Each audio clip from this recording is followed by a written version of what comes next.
We all want a business like Netflix or Amazon Prime.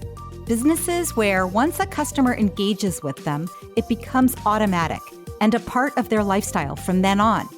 But how do you build that forever transaction? I'm Robbie Kelman Baxter, and I have been studying subscription and membership models for nearly 20 years. In this podcast, my guests and I share the secrets and strategies of the membership economy. Join us for Subscription Stories, true tales from the trenches.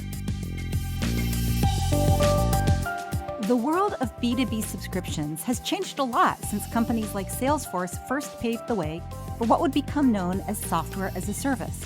And while there are hundreds of marketing and sales-oriented SaaS products, it's taken a lot longer for the subscription model to be fully embraced in the CFO's office. Randy Wootton has seen the evolution of SaaS and understands the changing role of the CFO better than most. He's led businesses focused on sales and marketing solutions at companies like Salesforce, Microsoft, and Rocketfuel, but more recently took over the CEO role at Maxio, a leading provider of billing and financial ops solutions for B2B SaaS companies. In this very rich and full conversation, we talk about why pricing and packaging of subscriptions is so hard, the power of a pricing council, and the changing role of the CFO in the SaaS world. Randy, welcome to the show. Thank you. Glad to be here. Yeah, it's great to have you. You've been in the world of B2B software as a service for a long time. And I was hoping you could start by just walking us through your subscription fee, when your relationship with subscription started, and how you've come to be the CEO of Maxio. When I went to Salesforce, obviously Mark Benioff was key to the whole, hey, we're software in the cloud, and really, I think, mainstreaming the idea of SaaS, which I think there are two components to it. One is how is software delivered? Number two is how is it paid for? So the legacy model was on-prem and everyone built software and Oracle sold a bunch of software. I actually joined or met with a group called TSIA, Technology Services Industry Association, a guy named Thomas Law, who wrote a book called B2B. He's written 7 books. One book I found incredibly powerful. His whole mission, and they've been around for a while, has been helping companies move from an on-prem software model where you are maintaining it yourself, you're buying the house versus renting it, to the software delivered as a service. We called that web-based ASP in the early days, which was we had a software that we delivered and people bought it and rented it like an apartment. The other real change was around business model, and it was, I think, Benioff who really championed this in terms of you could, since you were renting the software, you could pay for it out of operating expenses rather than capital expenses. And so it reduced the overall cost up front and amortized it over time. And that too, that business model was radically new and different. And then the third part, I guess, which I had grown up in services. And so how did that manifest is, well, in a SaaS model where you're renting the apartment, you expect to have a landlord who's going to take care of things when they're broken. And that whole function around customer success was a new idea in terms of how do you get customers up and on the platform? How do you continue to deliver value so that they renew, right? You haven't sold the phone or the prepackaged software on-prem and walked away, maybe had a maintenance contract. Instead, to get the value out of the contract, you had to work with the customers over time. So I think there were a couple of different elements that made SaaS very different, but it was what I started with from the very beginning of my career. So I didn't know anything else other than SaaS. I mean, I went into SaaS deliberately because it was the business model of the internet, as you've written about in your books. Yeah. And it's great. We've talked quite a bit in the last couple of weeks, and I've really enjoyed sort of hearing about your journey that brought you to Maxio, where you're now the CEO, your experience with software as a service, and with that second point that you just brought up around what does that do from a financial perspective, going from CapEx to OpEx, and what does that mean for the office of the CFO?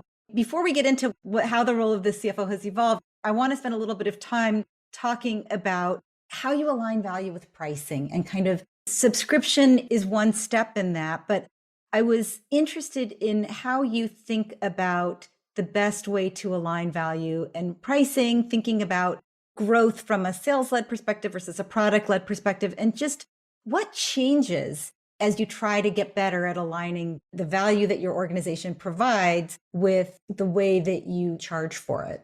That is a great question, Robbie. And I would say what was interesting for me starting this company, I didn't start the company, but joined the company after the merger of two companies, SaaS Optics and Chargify, was having a conversation with my lead investor, Chelsea Stoner, who's just brilliant and has been in the space for a super long time, incredibly successful. And we were chatting about pricing and packaging. And she said, Randy, across their portfolio, pricing and packaging is the most difficult exercise, and it is the thing that few people bring experience with, and most early stage companies get wrong. And so I think your implied point is, how do you associate value and quality delivered with the price that you're paying? I think there are a couple of ways to think about it. When I was at Seismic, so I was CEO of another company called Percolate. We were a content marketing platform. We sold Seismic, which is a sales enablement platform. The idea was, how do you connect the production and distribution of content from marketing to sales to the prospects and customers? And one of the interesting ways that we're thinking about pricing in that specific space was, hey, we're selling to the office of the sales leader, CRO. There's a price per seat that they're probably willing to pay, and it's not going to be $500 per AE. And so then you're competing with all the other software. So Salesforce and Gong and Clary and everything in the sales tech stack.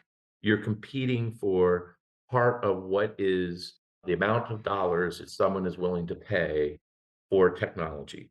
Broadly across SaaS businesses, we've seen it's about 2% of revenue that people are willing to spend, or best in class in terms of spending on your SaaS software. So if you think about that's your overall. Sorry, just to clarify, 2% of your revenue on all SaaS software, or just specifically for the sales stack? No, internal software. In. So that's across all functions, not including COGS. So you have software that you would be supporting, like AWS, and then you have other software that you're using to just deploy your software. This is more about your marketing stack, your sales stack, your CFO stack in this case.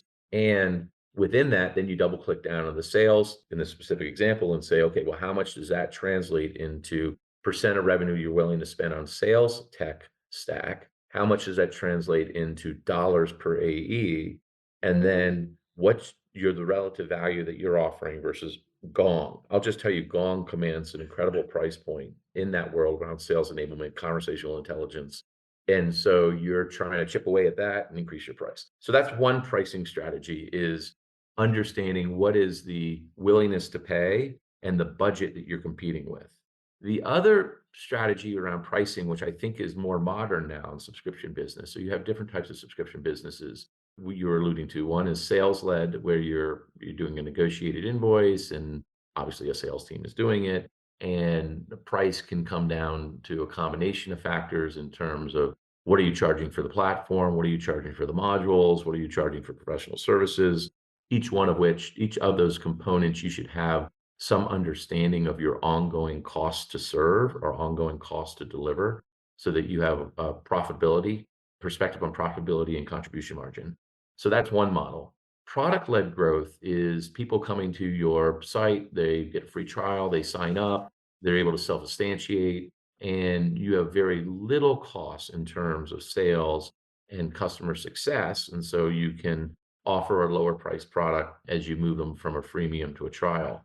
What we're finding in the product-led growth model and across the cohort of customers that use that model is a usage-based pricing model, where you identify a specific widget or some type of attribute that is associated with value for the customer, and you charge based on that individual widget. So when I was back at Avenue A, we did third-party ad serving. Third-party ad serving means you would price based on the number of ads that you were serving. And so the value was associated directly with what you're delivering. Think about similarly, like with telephones or cell phones. Cell phone service used to be, how much data did you consume? AI companies, modern AI companies now are charging based on number of attributes that are being rolled into the model. So I think pricing, you can have different types of pricing strategy And at its core, you've got to be able to demonstrate the value to the prospect or customer such that it makes sense on their side economically. Yeah, this is so interesting. And you're bringing up, I think, several points that are important for our listeners to understand around the options they have with pricing and whether that pricing is based on the number of users or the volume of usage. And if it's about volume of usage, what is the unique metric? And I think one of the reasons that you were talking about how SaaS products that are aligned with your actual cost of goods is in a different category because that actually ties directly to revenue. Suddenly you have access to more budget if you're in that category versus you're lumped in with all the internal SaaS stuff. For listeners, it's really important to understand how your customer manages their budget and what they're going to tether your pricing to. Are they going to price it against an outcome? Are they going to price it against, I have this much money and I'm going to allocate it equally? But there are a lot of choices that people have, even in something as kind of structured as a SaaS model. You're not limited to seats.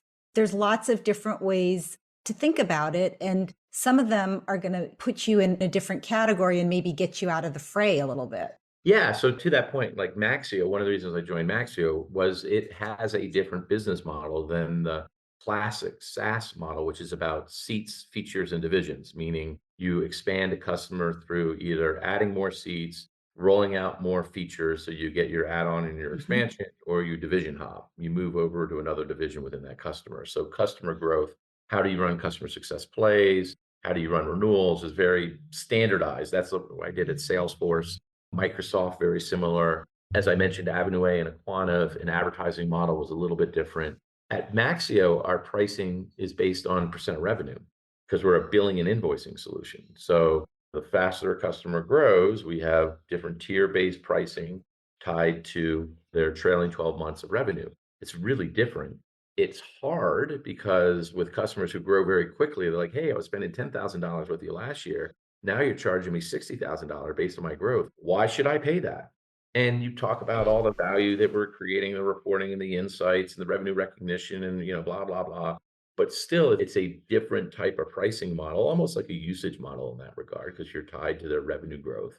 But it does become, back to Chelsea's point, having pricing and packaging as a capability that you are building. Once you get past that, I don't know, $5 million threshold, you're in $10 million zone, is absolutely critical. The other insight that I would offer is my background experience. I'm like, hey, if you don't have pricing capability inside, you just go hire a consultant. And there are a bunch of pricing consulting firms out there that can help you do the market analysis to determine where you are in the market, your price point versus competitors. They'll go do a bunch of research with prospects and customers in terms of value and how to associate value. You create your zone of possible agreement where you can price that people are still willing to pay. And that market check is probably worth doing every 2 to 3 years. And so we did that when I started because I didn't understand the business model. I just want to understand where we were in our pricing structure and strategy. It was a little complicated. So we hired an external consultant. And how we came out of that, I was like, oh gosh, we need to set up a pricing council, meaning every 90 days, we're going to get together and review our pricing and see how it's working with different segments, see how our win rates being affected by new pricing with new products, see how our churn rate is being affected as we roll out new pricing across the board in SaaS. There's been a 9% increase in price. Like Salesforce raised their prices in August and just said, tough. This is the way it is. We've launched a bunch of features and you guys are gonna have to pay more. And you're like, wait, what's going on? Anyway, my point was gonna be, I made a proposal to the board. Well, gosh, we should hire a pricing strategist. And it was super interesting. They said, Randy, pricing is one of these things that like your core team, your customer success sales team, product team need to have pricing as a muscle they build. And if you outsource it to a pricing guru, you layer on a lot of bureaucracy without really building the capability as a muscle of the team. And I thought that was super interesting. So now we have a 90-day pricing council.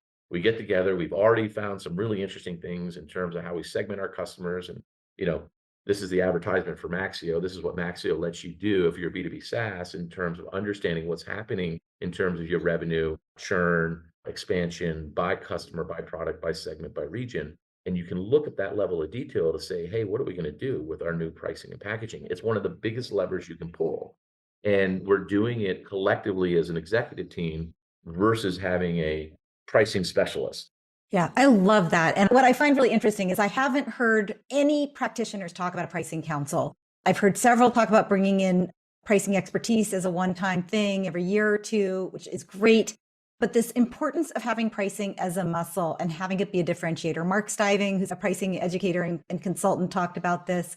And Marco Bertini, who's an author and a professor at both Harvard Business School and ESADE in Europe, believes that always working on pricing against customer outcome, ongoing outcome for the customer, is the number one most important thing that a company should be doing. So it's fascinating to me to hear your journey at Maxio and the fact that you're continuing to iterate and evolve and get smarter on what drives value and what drives perception of value. So great lessons for everyone listening to really think hard about what are your options. And there are some pricing options that work great to get people on board. And there are some pricing options that work great to expand over time and to keep the relationship for the long term. And you're trying to thread that needle. Yeah, I think that's right, Robbie. Two other quick stories. One was when I was at Salesforce, I was responsible for customer success products. So developing services as a product, marketing them and distributing them. So when you think about SaaS or software, you have the software that you buy. And what's different than on-prem is you used to pay implementation fees. And then as a provider, you would leave or you would charge a maintenance fee, an ongoing 15 to 25% maintenance fee for the on-prem model. As we were talking about earlier, in the software subscription model, you have this ongoing relationship. And one of the things that we were trying to figure out at Salesforce was how could we better articulate, package, and sell services at different stages of customers' journey. So they're getting up, probably they pay for professional services and implementation. But what are the adoption services that you could charge for versus just giving away for free? Data and insights, technical tests, architecture, and Salesforce did this really well.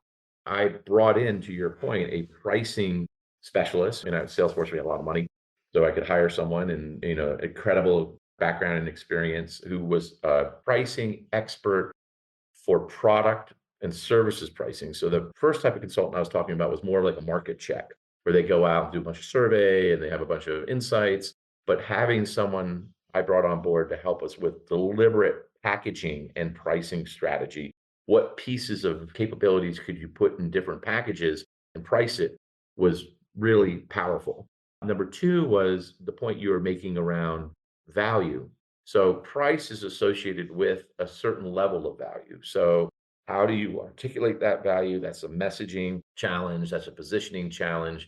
That's a ROI, total cost of ownership challenge. So we rolled out ROI calculators so that when we go into a sales cycle, we're able to say, hey, look, this is how we think we can impact your organization in terms of efficiency and effectiveness. These are the assumptions in terms of cost savings, et cetera. And so this is why our price point is what it is, because it's what it's helping you with. But you have to continually be able to articulate what is the value that you're providing. So when Salesforce raised their prices by 9% or whatever it was, they said, look, here's all the investments we've been making in people and time that you're benefiting. It's like retrofitting the roof on the apartment or rebuilding the foundation or building out a jacuzzi. If you're the tenant, you don't necessarily see that value. But you, as the provider of that apartment, you need to continue to articulate that because you are making all those investments in engineering and restructuring your database so it's faster, et cetera. And if you're not doing a good job of that, then the pricing conversation turns into an arm wrestle around, well, I don't want to pay an extra $2 per head or whatever. I don't need a roof. I don't need a roof. Why did you put a roof on?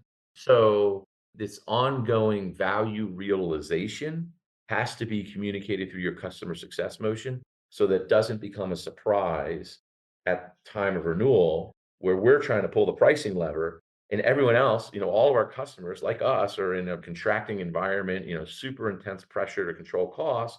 And like, no, no, no, I can't pay that. And you don't want to turn a renewal into a churn. So I do think this pricing strategy, regular connections, thinking about how do you drive it with new prospects as well at time of renewal is critical. Yeah, great points. If you want to have a forever transaction with your customer, if you want them to stay forever, you have to really build that relationship from the very beginning. And you have to communicate the value you're providing and make sure it's aligned with the ongoing outcome that the customer is hoping for. And I think your point about the role of post sales, of customer success, find ways to communicate what that value is, something that's often overlooked by organizations that maybe over index on the initial sale, on the transaction, rather than thinking about how do I justify the loyalty and the trust that actually leads to the renewal. And the other thing I just want to point out that I believe is that if you're not sure if someone's going to renew at the moment of renewal, you have not done your post sales motion very well. That you should know what's going on with that customer leading up to the days of renewal rather than kind of being, I see companies that are sort of in a tizzy in the last few, whatever, weeks before a renewal is expected because they haven't really stayed on top of it and they don't really know how the customer feels about how the cost has gone up, either because the customer is growing or because of an internal pricing change. Yeah, that's a great point, Robbie. Just going back to my Salesforce days, I think we had this brilliant data scientist and they had an enormous customer base. And what he was able to do was build an attrition predictor. And it came down to four factors in terms of how people were using the product, engaging with the services, et cetera, that he could, with pretty accurate forecasting predictions, determine which customers were going to fall in which buckets. Why this is so important is at some point you're going to have too many customers for you to have one-to-one engagement through the post implementation adoption cycle. So you've got to have a segmented customer success approach where you have your high touch customers where you can afford to put either assigned or dedicated customer success resources against them, where they're going to be meeting on a quarterly basis, doing health count checks, reviews, et cetera, understanding business problems, matching like strategic priority. Like you should never be surprised your highest segment. The challenge is when you get to the medium and low segments where you're doing web touch engagement, primarily through support, community webinars, learning, it's super hard to know how a customer is feeling. You can do NPS, you can do some CSAT surveys, but that's where I think it's critical that you have intelligence built into your product so that you know if your customers are using your product. How many, that's where you get to like daily average users, monthly average users, module adoption. What is the key trigger that you know people are getting more value out of your product versus if they're pulling back? So if we see a customer at Maxio that's stopping invoicing, like red alert should be going off in terms of, oh gosh, the person's not using our system to do invoicing. Well, that's the core value. All the other stuff we offer in terms of revenue recognition and reporting is tied to the invoicing. If the invoices aren't going out, we are absolutely up the creek. But what's so hard, Robbie, I think, is doing customer success at scale. How do you figure out how to use system technology and today's AI technology to really be able to distinguish the customers that are at risk and then make decisions about who you're going to go after? I think one of the other challenges we've had at Maxio is we love all of our customers. There are some small customers that suck up an enormous amount of time and energy. So we are trying to move to a world where we are embracing unit cost economics. And we can look at each customer and say, this is how much they cost to acquire. So we need to get our payback on our CAC. And this is how much it's costing to serve over time. Can we make money on this customer? Do we think they're going to grow? And so it's worth the investment we're making. If not, we got to be okay with them churning. And so having that segmented based approach, a deep understanding of customer profitability informs your customer success strategy and your renewal motion. Yeah, you're talking about a lot of financial things, and it's leading me to the next area of our conversation, which is, the office of the CFO and what you're doing with Maxio to help those CFOs deal with a changing role. You talk a lot about how the CFO's office is poised for disruption, much like what we've seen in marketing and customer success over the past 20 years. Can you talk a little bit about what a rise in SaaS in particular means for the CFO's office and how that role needs to evolve? Yeah, Robbie, I think it's an enormous opportunity. As someone described it to me, with the types of data and technology that's now available for CFOs, they can move from back office compliance officers to front office strategic advisors for CROs and CEOs. And what I saw was, and I'm not the first person to say this, but I spent a bunch of my time in advertising and marketing. Those functions have been transformed by technology. The first company I was CEO of, Rocketfuel, in 2012, they'd already been applying first generation real AI, predictive insights, built all their own data centers. I mean, we were cranking a billion different transactions a day, making decisions in less than the tenth of a millisecond, and providing an enormous value using AI technology 10 years ago. And the transformation of those functions, advertising, marketing, and sales, a lot of it has already happened. I mean, there'll be continued opportunities. But as I looked for my next gig after selling Percolate to Seismic, I was like, where is there a function that's ripe for disruption based on similar ideas around data and technology? So driving workflow automation, providing more efficiency and more effectiveness. And the office of the CFO is one of those. I think what you find is why has it taken so long is a couple of reasons. One is CFOs historically have been CF no's who have told other people they can't buy new technology. And so they suck it up using old technology, which is Excel. They And they're also want usually really good at it. yeah, we're really good at both saying no and using Excel. Other thing, which is super interesting about the profile, is CFOs are experts, meaning you go to them for answers. For them to feel confident in terms of providing those answers, they often want to build their own models. So every CFO I've hired has come into a business and said, "Yeah, your model stinks. I'm going to rebuild it." And it's, a month-long process. They're going through it's about a 40 tab Excel sheet. They've got all these different components that they're layering in, but they want to know every single cell on every single tab. And so I think there's a resistance, just a fundamental resistance, because a lot of CFOs come from big four, big eight accounting firms. They start off as accountants, they come in as a controller, and they got to be super precise and they need to know the models and they need to know where all the cash is. So I think there's this evolution of thinking in terms of moving from an Excel thinking to a database model thinking that is powered by technology. And the other component is CFOs want to draw a big wall around their technology from everybody else because they can't have like a Salesforce admin coming in and changing the value on an opportunity in the general ledger and screwing something up because at the end of the day, you got to pass the audit. So you have this kind of wall between systems that has prevented CFOs, I think, from embracing more of this financial operation optimization technology. So I think those changes are what I'm seeing in the strategic CFOs recognize this opportunity that they can use their data to help inform go-to-market strategy. So it's the CFO using a technology like Maxio that is doing the reporting on our customers, cohort analysis, the ARR roll forward, the revenue depreciation, deferred revenue schedule. All of these different components come out of the CFO's office, and it's sort of like an input into the forecasting process and the business model process. It's going to be up to CFOs. The future CFOs are going to be the ones who embrace that and recognize that they have a seat at the table in terms of go-to-market strategy, that front office motion versus just the compliance ensuring we pass the audit. So I think it's going to be the next 15 to 20 years. The other trend I think that's happening, which I went and presented at the American International CPA Association when I was fascinated to hear this. The number of people that are going into accounting is dramatically down over the last couple of years. So the office of the CFO and accounting firms in general are going to need to figure out how to do an accountant's job differently. They just can't keep up with the demand.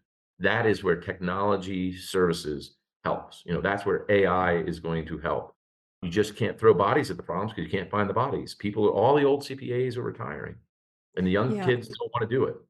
Yeah, I actually also spoke at the AICPA a few years ago and was very surprised that that is one of their biggest issues, that they're moving into other areas, into tech, the young people. And so there is this pull, and it is requiring the CFO office to find new ways to leverage themselves, to be more leveraged.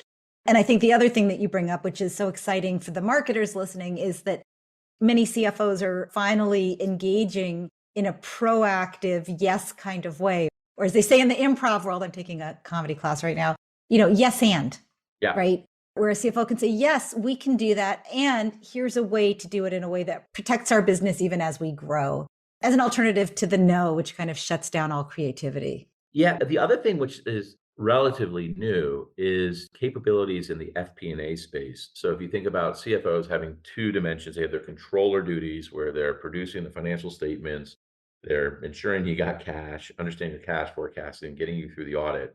The other side of the CFO office is this FP&A space where you're doing the financial planning analysis. It's a very different skill set. You often end up with, like, if you're a VC-backed company, one of the analysts may roll into that, or bankers who've done it. And that's kind of like modeling the future. And so there's a lot of gray area, a lot of assumptions based. And those also were Excel driven models. And now what I would say is what you're finding is with some of the technology out there in FP&A, ones that we're partnering with, Giraffe and Basis and Forecaster, you can take the data out of the historical billing invoicing data out of Maxio, you can roll it in one of those systems, and people can start doing modeling. The key here is they can isolate the different inputs. So they can give the model for marketing to the marketing people, they give the model to the salesperson. So the visibility to employee salaries, marketing spend, et cetera, all these things that might be confidential that you wouldn't want the person in operations to see what's happening in marketing, the CFO via their FP&A person can now isolate those through a SaaS delivered solution that then you can start doing some modeling. Say, well, what happens if we increase churn here or add attach in this segment? How does that play out? We invest more marketing there. How does that play out in terms of our overall CAC or our CAC ratio? So I think there is one thing that's enabling CFOs to be more strategic and be CF future officers, chief future officers, is because they can run scenarios. Yeah. Yeah. That's great. It's kind of meta because it's like you want to use software as a service tools like Maxio to enable your subscription businesses to be more nimble and to give everybody in the organization, all of the different functional areas, access to not just to the data, because as we've all learned, data can be overwhelming, but access to models that actually help people make better decisions. So we're almost out of time, but I'm hoping that you would be up for a speed round. Sure. First subscription you ever had? Oh my gosh. God, I have no idea. Like, what would count as a subscription? Like, isn't a phone, like a data plan, a subscription? Sure. Okay, Fair that enough. would be it. It'd be a cell phone where you paid tier base and overage, I think.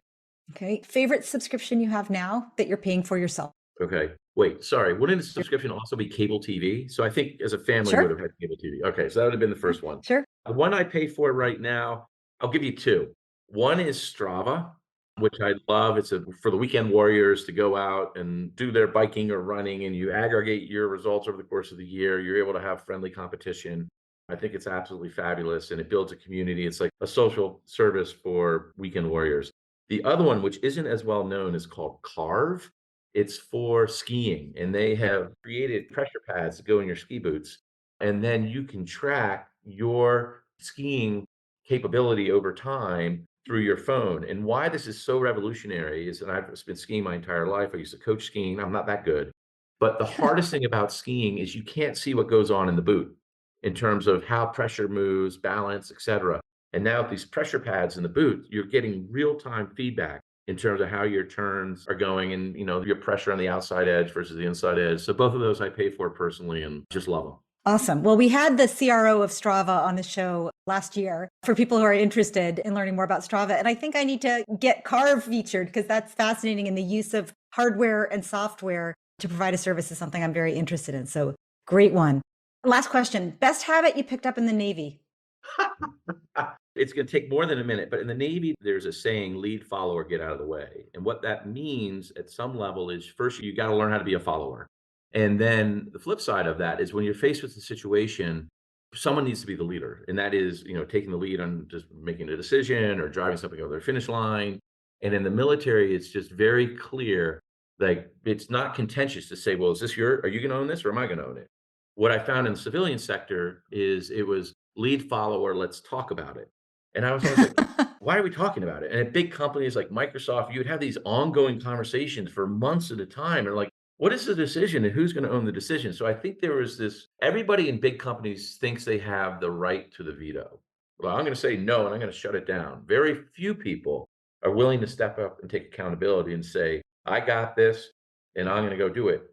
Flip side of that is in the corporate sector is as a teammate, you got to be able to say, got it, you got it, and I am in. Just disagree and commit. I'm going to follow. I'm going to do everything I possibly can to make you successful. And so I think that fine distinction is probably, and maybe the other one is just in the military, you never have enough resources. And you're in a combat situation, you got to make do. And I think that's very analogous to a startup environment where you're never going to have as many resources as you want. The plan you built is immediately going to blow up the day after it got approved. And you got to be able to respond quickly with a group of people, smart group of people, figuring out what you can do with what you got. Fantastic. Randy Wootton, thank you so much for being on Subscription Stories. I learned a lot. My pleasure.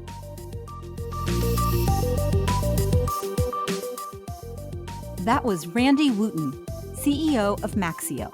For more about Randy, go to maxio.com or check out the SaaS Expert Voices podcast, which he hosts and where I was a recent guest myself. And for more about Subscription Stories, as well as a transcript of my conversation with Randy, go to robbiekelmanbaxter.com/podcast. Also, I have a favor to ask. If you like what you heard, please take a minute to go over to Apple Podcasts or Apple iTunes and leave a review. Mention Randy in this episode if you especially enjoyed it. Reviews are how listeners find our podcast, and we appreciate each one. Thanks for your support, and thanks for listening to Subscription Stories.